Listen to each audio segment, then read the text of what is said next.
The birth of Rome. In the history of the world, some cities are not born, they rise, like lightning tearing through the sky. And Rome was one such city, built not from soil, but from fire and ambition. The story of Rome begins around 753 BCE, along the banks of the Tiber River, where small tribes and shepherd communities lived. According to legend, Rome was founded by the twin brothers Romulus and Remus. They were raised by a she-wolf, and that is why the she-wolf remains one of Rome's holiest symbols. History doesn't clearly confirm whether this tale is entirely true or not, but its impact on Rome's identity was profound. The Romans always saw themselves as people who survive even in the harshest conditions, carrying the spirit of being abandoned but chosen. Romulus settled the city, but conflict arose over leadership. In a heated dispute, he killed his brother Remus. This moment was the first glimpse into Rome's mindset. The city was born for greatness, but its path would forever be soaked in blood and struggle.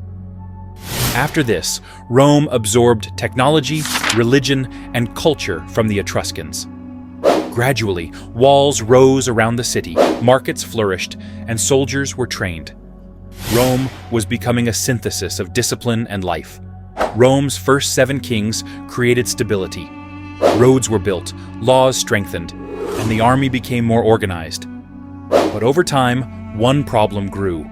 The kings held too much power. The people felt that this system controlled them rather than served them. And this rising dissatisfaction was about to trigger the greatest political transformation in Rome's history. The rise of the Roman Republic. The Roman Republic began in 509 BCE, when Rome overthrew its last king, Tarquin the Proud. This wasn't just a political shift, it was the birth of a new identity. Rome would no longer be a monarchy. Now, power would lie not in one ruler, but in the hands of the people and their elected officials. The Republic was built with thoughtful precision. Power was divided into 3 major branches: consuls, senate, and assemblies. 2 consuls were elected for 1-year terms, each with equal authority, ensuring no single person could become a tyrant. The Senate, made up of experienced elders, advised on laws, foreign policy, and war. Assemblies gave voice to ordinary citizens, who could vote on military, social, and political matters. But the real test of the Republic came from its enemies. Italy was filled with powerful tribes: Etruscans, Latins, Sabines, and Samnites. Rome fought continuous wars, and every victory made it stronger. Rome's greatest strength was its legion, a fusion of discipline, iron will, and strategy. The Punic Wars changed Rome's destiny. Hannibal, Carthage's legendary commander, crossed the Alps and reached Rome's doorstep. He crushed the Roman army in battles like Cannae, but Rome never surrendered.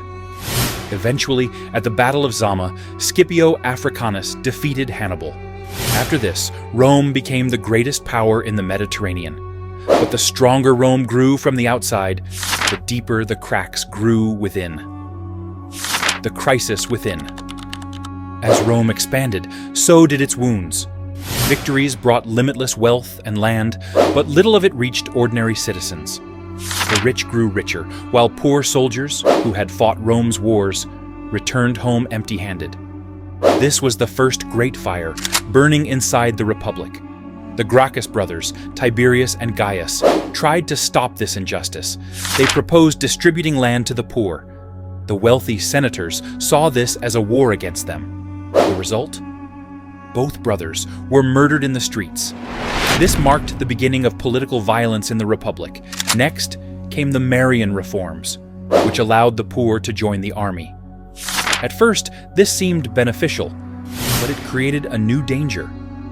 Soldiers now became loyal not to Rome, but to their generals. This gave rise to powerful commanders, like Marius and Sulla, who plunged Rome into civil war. Sulla even marched his army into Rome, declaring that he had come to save the Republic. History shows Whoever marched on Rome with force shook Rome to its core. It was clear the Republic was breaking, and from its ashes would rise a name that would echo across centuries: Julius Caesar. The Age of Caesar. Julius Caesar was not just a general. History remembers him as a revolution. Born into a modest noble family, his ambition could shake empires. Caesar conquered Gaul, modern France, expanding Rome over vast territories. His commentaries on the Gallic War made him the hero of the people. But his rising power frightened the Senate. They feared he might become Rome's next king. They ordered him to disband his army and return to Rome. Caesar made the decision that changed world politics. He crossed the Rubicon River, declaring, "Alea iacta est," the die is cast. Civil war erupted. Caesar proved unstoppable. Pompey was defeated, and Caesar became the most powerful man in Rome. But Caesar's biggest threat wasn't his power, it was his popularity. The Senate feared he would declare himself king. And so, in 44 BCE, a conspiracy formed. Brutus, Cassius, and several senators surrounded Caesar in the Senate hall and stabbed him to death. Caesar fell, but Rome did not fall with him. His death birthed an empire. The rise of Augustus and the Roman Empire. After Caesar's assassination, Rome plunged into chaos. A struggle for power began between Octavian, Caesar's adopted son, and Mark Antony. Their rivalry culminated in Rome's last great civil war, the Battle of Actium. Octavian defeated both Antony and Cleopatra.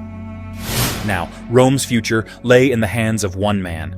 In 27 BCE, Octavian was given the title Augustus. Rome became the Roman Empire. Augustus transformed Rome's identity. He rebuilt roads, ports, libraries, and temples. This ushered in the golden age of Pax Romana, 200 years of peace, stability, and prosperity. Roman law, engineering, architecture, and art reached unparalleled heights. But the empire was not always peaceful. Emperors like Nero and Caligula dragged Rome into madness, corruption, and cruelty. Still, the empire endured. Its foundations were deep. Rome had become the heart of the world. But every heart slows someday. The fall of Rome. Rome did not fall overnight. It was a slow storm that unfolded over centuries. Its vast expansion stretched its army too thin. Corruption, continuous civil wars, and economic crises weakened its core. At the same time, external invasions intensified. Visigoths, Vandals, Huns. Tribes constantly pressured Rome's borders. In 410 CE, the Visigoths under Alaric sacked Rome, shocking the world and proving that the empire was no longer invincible. In 476 CE, the last Western Roman emperor, Romulus Augustulus, was deposed. This marked the end of the Western Roman Empire. But Rome never truly died. Its culture, language, laws form the foundation of our modern world even today. Rome fell, yes, but its echo lives on in every city, every book, every law, every idea.